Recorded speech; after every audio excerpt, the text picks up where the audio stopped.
actually got their boobs done. Indian actors too. Yeah. Now I know what fake boobs look like. I know who's had their boobs done. Before I had no idea. It was really scary. I actually had said, I was like, if I die, I'm happy. At least I'll die with beautiful boobs.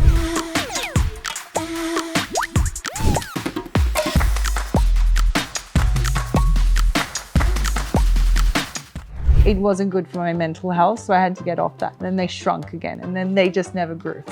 Yeah, bathing, but there was this weird pressure pain on your chest, so everything was very, very difficult. I had to make sure that I was sticking to my healthy diet. तो आज हमारे साथ है अलीशा कौर, जो कि एक super model हैं और सुपर हॉट हैं, और आप देख ही सकते हैं शी इज सुपर ब्यूटीफुल। तो आज हम इनसे बात करने वाले हैं काफ़ी ज़्यादा हेल्दी स्टफ़ के बारे में, कि कैसे मॉडल्स अपने आप को प्रिपेयर करती हैं शो से पहले, एंड एक्चुअल में उनका लाइफस्टाइल कैसा होता है। एंड एक हमारे पास इंटरेस्टिंग टॉपिक भी है जिसके बारे में आपको बात करके अच्छा लगेगा। So सबसे पहले तो हाय Alisha. Hi, thank you so much. Swani from Health Life. Thank you. Welcome to our channel. Thank you, and thanks for the beautiful intro. I've seen your Instagram and I see that you are very health freak. You're doing headstand in a C. Yes. Oh my god, that was so difficult. I was very shocked to see that, first of all. And how did you do that? Oh, good question. I didn't actually even know I could do it. I've been doing the headstand for about 4 years now. I started in lockdown. Okay. So with my yoga journey in general, just before lockdown, a friend of mine, she got into teaching yoga, and headstand, something that seems so hard, became one of the easiest things for me to do, and I just love to get upside down. But with the paddle board and the headstand, that I didn't know I could do. Okay. I just tried it, and it worked, and yeah, But to all the viewers, you just watch that video. It's so satisfying to watch a headstand, that too in a C with such awesome background. Like, I mean, I can't do headstand on a plain floor. Yeah. So come on, you're doing it on C. So that tells that you are so good at yoga also. So what is your yoga routine? my yoga routine basically starts off in the morning. First thing, as soon as I wake up, I sit and meditate, and then go straight into a yoga practice. Start my day off fresh. What is your favorite asanas? Oh, well, obviously the headstand. Okay. I love all the warriors. Anything with the leg, the warrior poses, anything, even pigeon pose, Surya Namaskars. Okay. Oh my God, I could do, if I can't get on a treadmill, I love to be on the treadmill every day. So if I can't get on the treadmill, Surya Namaskars are like the way to go. So let's move on towards your breast implant surgery. Yes. So what was the journey about, and how did you did all the research to get it done? Yeah, well, all growing up, I was a tomboy. Okay. At school, everything, I used to get teased. I was the tallest, I was the skinniest.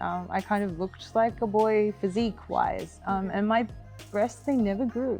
Okay. And hormonally, I had all the issues with my polycystic ovarian disease. So I don't know where, somewhere, just my boobs never grew. And my mum was the same. Okay. Now my mum ended up having 3 kids and her boobs grew, but I don't think I plan to have children. And if I do, I think I'm going to adopt children.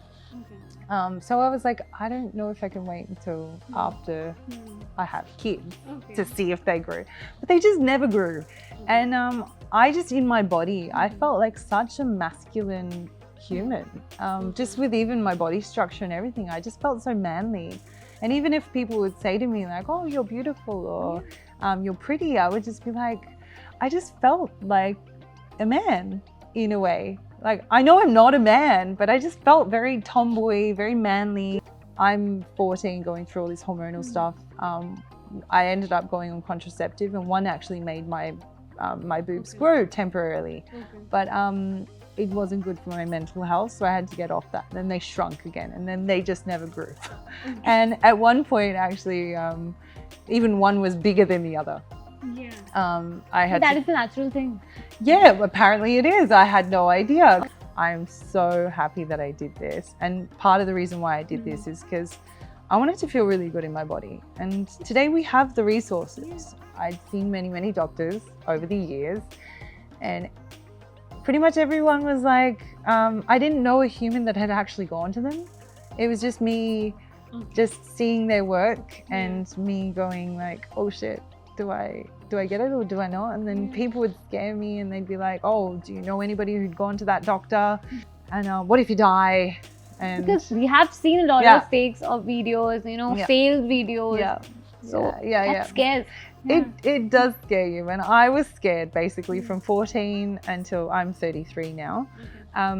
When I did get the operation off him, I was so happy, and actually so many people now have reached out to me going, I want to get my boobs done, please send me his contact. He's got a lot of work coming to him now, which is fantastic, and he did a fantastic job. I've seen so many fake boobs being a model.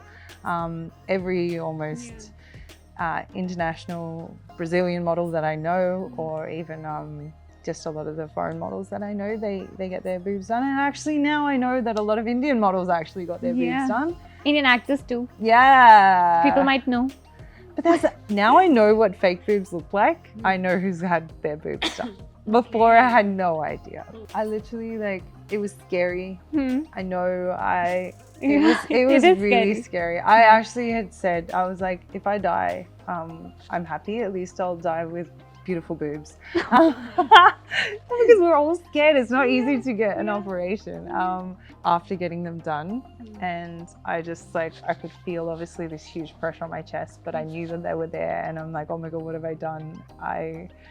Because I felt funny.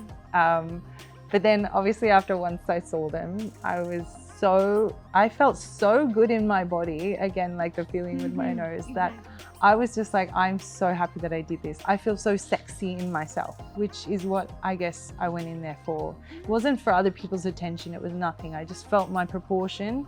I needed that, and I wanted to feel sexy in my own skin. And it's better you didn't get the bigger ones. People get horrible sizes of breast implants, and it's terrible. It screams that we are big. Yeah. No, mine was totally just, I know my sizes for modeling. I'm a perfect sample size except for my breasts. I could only get about 2 inches more in my bust before I don't fit into clothes properly. So I knew that that was my ultimate size. So with the doctor, we discussed different sizes. He actually said I could go 1 size up, and that it would possibly still be the same size. But I ended up sticking to the smaller size.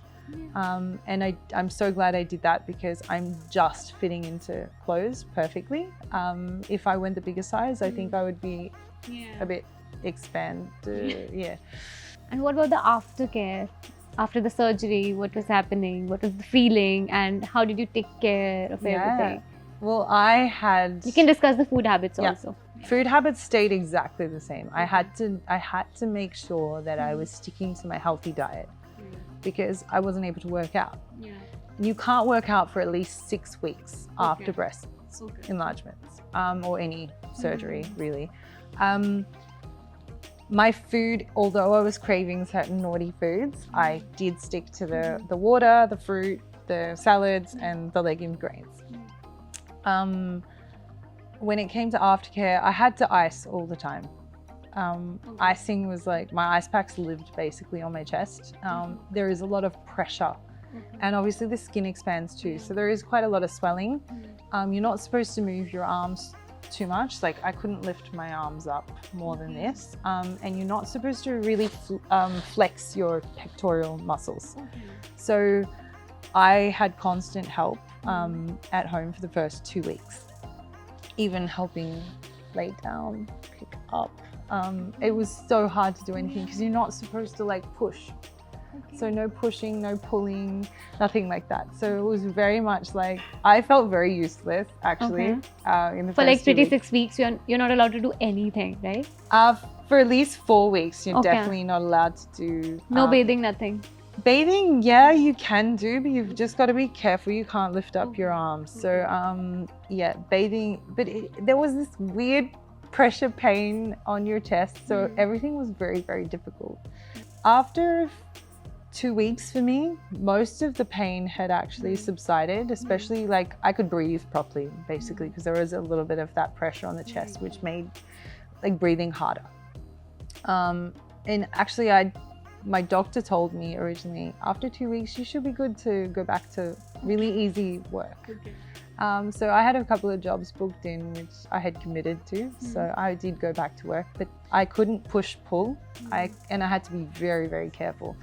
And I also had a lot of numbness.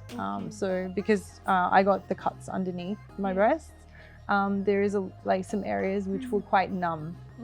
And even the sensations in your nipples and everything, for some women, they disappear completely. Mine disappeared for a couple of weeks on this side. But then this one was fine. And to this day, I still have like a tiny bit of numbness because it's been 3 months since. A little bit of numbness in one particular spot. But otherwise, they're completely normal. It might still take another 3 months to a year to completely heal.